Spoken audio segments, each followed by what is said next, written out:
Hi mga guys! So ako po si Elena Tubita Vlog and supportan niyo naman po ang aking channel. Yuri's Cool!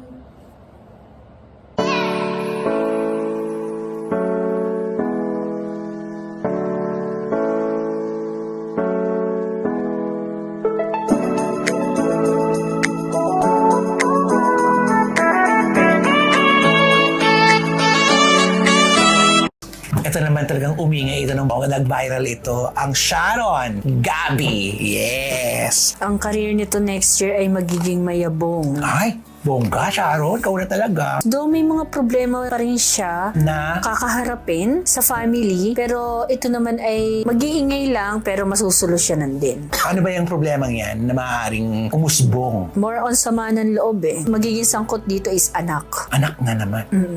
Sinong anak yan? Siyempre, maraming anak na yan. Ayokong tumukoy na naman ng isang pangalan kasi mamaya, di ba? Pero puro babae kasi ang nilabas ng barahay eh. So, ito pwedeng panganay? pwede ito ang sumunod, and pwede ito ang bunso. Anong maging problema nitong anak ni Sharon na ito?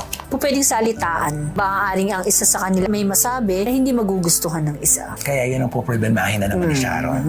Kumbaga parang maiipit siya. Eh yung kay Gabi Concepcion. Kasi nagbabalik tambalan na naman sila at naging okay na sila. Magtutuloy-tuloy ba ito? Magiging okay naman sila ni Gabi. Magtutuloy-tuloy, like pwede silang gumawa ng isang movie. Wow! Hindi ko sasabihin na next year, pero ito ay pinagpaplanuhan pala. Maaaring pumatok to sa takilya. Sana agad-agad na yan eh. Ang magiging problema ni Gabi next year is health. So, ingat siya pagdating sa health. Pero magiging smooth naman ang kanyang simpleng pamumuhay sa ngayon. Career, okay din. Kung siya ay nagtatrabaho, kung siya ay may negosyo, okay lang naman din. Okay lang yung flow niya. Mga Sharon Gabi, ang ganda ng basa ng bara sa inyo.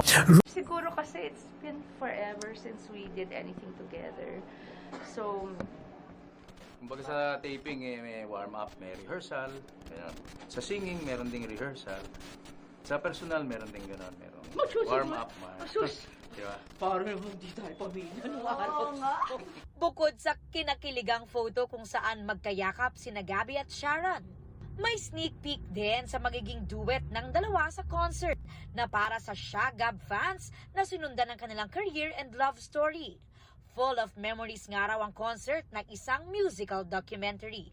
yung journey namin, story namin. So, parang trip down memory lane, may history, may stories, anecdotes, may maraming special people na magsasalita. Tapos may kaming special guests na surprise guests na sasama sa numbers. Di nga raw nila mapigilang maging emosyonal lalo kapag pinapanood ang ilang clips mula sa kanilang mga ginawang pelikula. It really struck me na parang we were so, that's the boy I fell in love with. Oh, that was me. We were so pure and innocent and so. This is for the fans. This Yes. is very important for us. It's very meaningful, very emotional din para sa amin. And especially yung mga viewers namin. Secret pa raw ang kanilang repertoire.